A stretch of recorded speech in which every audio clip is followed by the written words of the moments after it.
Filter ഉണ്ടാക്കിയിട്ട് machines എല്ലാം erect ചെയ്തിട്ട് ഒരു വർഷത്തെ അതിൻ്റെ റെക്കറിങ് എക്സ്പെൻസ് അടക്കം കിഡ്നി ഫെഡറേഷൻ ഓഫ് ഇന്ത്യയെ ഏൽപ്പിക്കുകയാണ്. ഇപ്പോൾ കൊച്ചോസ് ചിറ്റിലപ്പള്ളിയും അതുപോലൊരു ധാരണയിലാണ് നിൽക്കുന്നത്. അദ്ദേഹത്തിൻ്റെ പേരിലൊരു ഡയാലിസിസ് സെൻറ്റർ അദ്ദേഹത്തിൻ്റെ ഫാദറിൻ്റെയും മദറിൻ്റെ പേരിലൊക്കെ താല്പര്യപ്പെടുന്നുണ്ട്. അതുപോലെ kidney medical centre Thrissur kidney medical കോളേജിനടുത്ത് ഒരു 20 സെൻറ്റ് സ്ഥലം ഫ്രീ ആയിട്ടൊരു സുഹൃത്ത് തന്നു. ഒരു 50 ഡയറക്ടേഴ്സ് 10 ലക്ഷം വീതം തരുന്ന 50 ഡയറക്ടേഴ്സ് സമൂഹത്തിന് നന്മ മാത്രം ആഗ്രഹിക്കുന്നവർ, പ്രതിഫലം ഇച്ഛിക്കാത്തവരുടെ ഒരു സമൂഹം ഉണ്ടാക്കി ഞങ്ങളതിൻ്റെ ബോർഡ് രൂപീകരിച്ചു കഴിഞ്ഞു. അടുത്ത മാസത്തിൽ തന്നെ അതിൻ്റെ കല്ലിടും.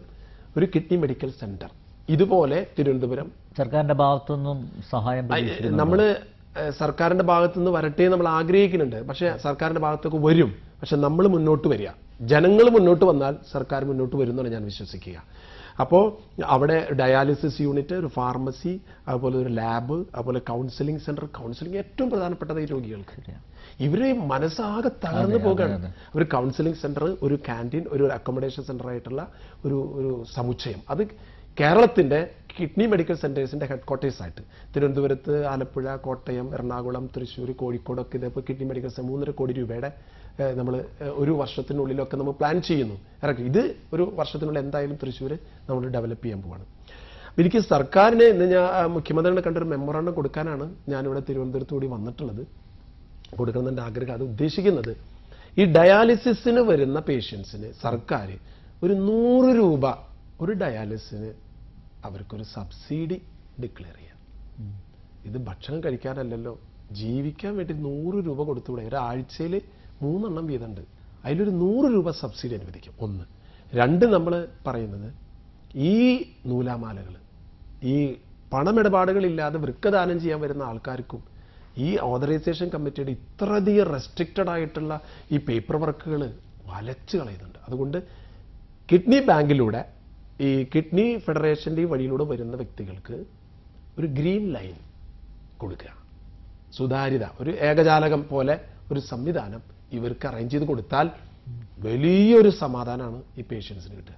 മറ്റൊരു കാര്യം, ഈ വൃക്ക ദാനം ചെയ്യുന്ന ആൾക്കാരുണ്ടല്ലോ, ആരെന്നില്ലാതെ ആർക്കും ദാനം ചെയ്യാനായിട്ട് വന്നപ്പോൾ കൊച്ചോസ് ചിറ്റിലപ്പള്ളിയെ പോലെ വരുന്ന അങ്ങനെ ആൾക്കാരെ പ്രൊമോട്ട് ചെയ്യാൻ വേണ്ടിയിട്ട് അങ്ങനെ വൃക്കം ദാനം ചെയ്യുന്ന വ്യക്തികൾക്ക് ട്രാൻസ്പോർട്ട് ബസ്സിലും ഇപ്പോൾ ട്രെയിനിലൊക്കെ സൗജന്യ യാത്ര, ഇവർക്കൊരു കാർഡ്, ID കാർഡ് കൊടുക്കുക.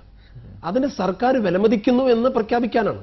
അതിപ്പോൾ നമ്മൾക്ക് അത് ഉപയോഗിക്കാൻ വേണ്ടിയിട്ടെന്നതിനേക്കാൾ അങ്ങനെ കൊടുത്താൽ സമൂഹത്തിൽ നല്ല നിർദ്ദേശം. അതെ, അങ്ങനൊരു കാര്യം കൂടെ സർക്കാർ തയ്യാറാവണം. മറ്റൊരു കാര്യം കൂടെ എൻ്റെ മനസ്സിൽ സർക്കാരിനോട് പറയാനുള്ളത്, ഇന്ന് ഈ വൃക്ക രോഗത്തെക്കുറിച്ച് ജനങ്ങളുടെ ഇടയിൽ അവയർനെസ് ഒന്നും സർക്കാർ ഭാഗത്തുനിന്ന് കൊടുക്കണില്ല. കേന്ദ്ര സർക്കാരോ സംസ്ഥാന സർക്കാരോ ചെയ്യുന്നില്ല. കിഡ്നി ഫെഡറേഷൻ ഓഫ് ഇന്ത്യ ഒരു പ്രോഗ്രാം സെറ്റ് ചെയ്തിട്ടുണ്ട്, kidney disease prevention promotion programme. ഇത് കേരള വ്യാപകമായിട്ട് നടത്താൻ ഞങ്ങൾ തയ്യാറാണ്. പക്ഷെ സർക്കാർ തലത്തിൽ അത് നടത്തപ്പെടണം. അപ്പോഴാണ് ജനങ്ങളുടെ ഇടയിൽ ആ ഒരു സ്വീകാര്യത ഉണ്ടാകുക. അതുകൊണ്ട് സർക്കാർ അതിന് വേണ്ടതായ എല്ലാവിധ സഹായങ്ങളും നൽകുകയാണെങ്കിൽ ഓൾ കേരള അടിസ്ഥാനത്തിൽ ഈ വൃക്കരോഗം വരാതിരിക്കാൻ എന്ത് ചെയ്യണം, വന്നാൽ എന്ത് ചെയ്യണം, ഈ ഒരു എങ്ങനെയാണ് കിഡ്നി നമ്മൾ ദാനം ചെയ്യേണ്ടത്, ഇതൊക്കെ കുറിച്ചുള്ളൊരു ബോധവൽക്കരണം നടത്താൻ ഞങ്ങൾ തയ്യാറാണ്. അതിനും സർക്കാർ മുന്നോട്ട് വരണമെന്നാണ് ഞാൻ പറയുന്നത്. ഇതാണ് ദൈവത്തിൻ്റെ യഥാർത്ഥ പ്രതിനിധി.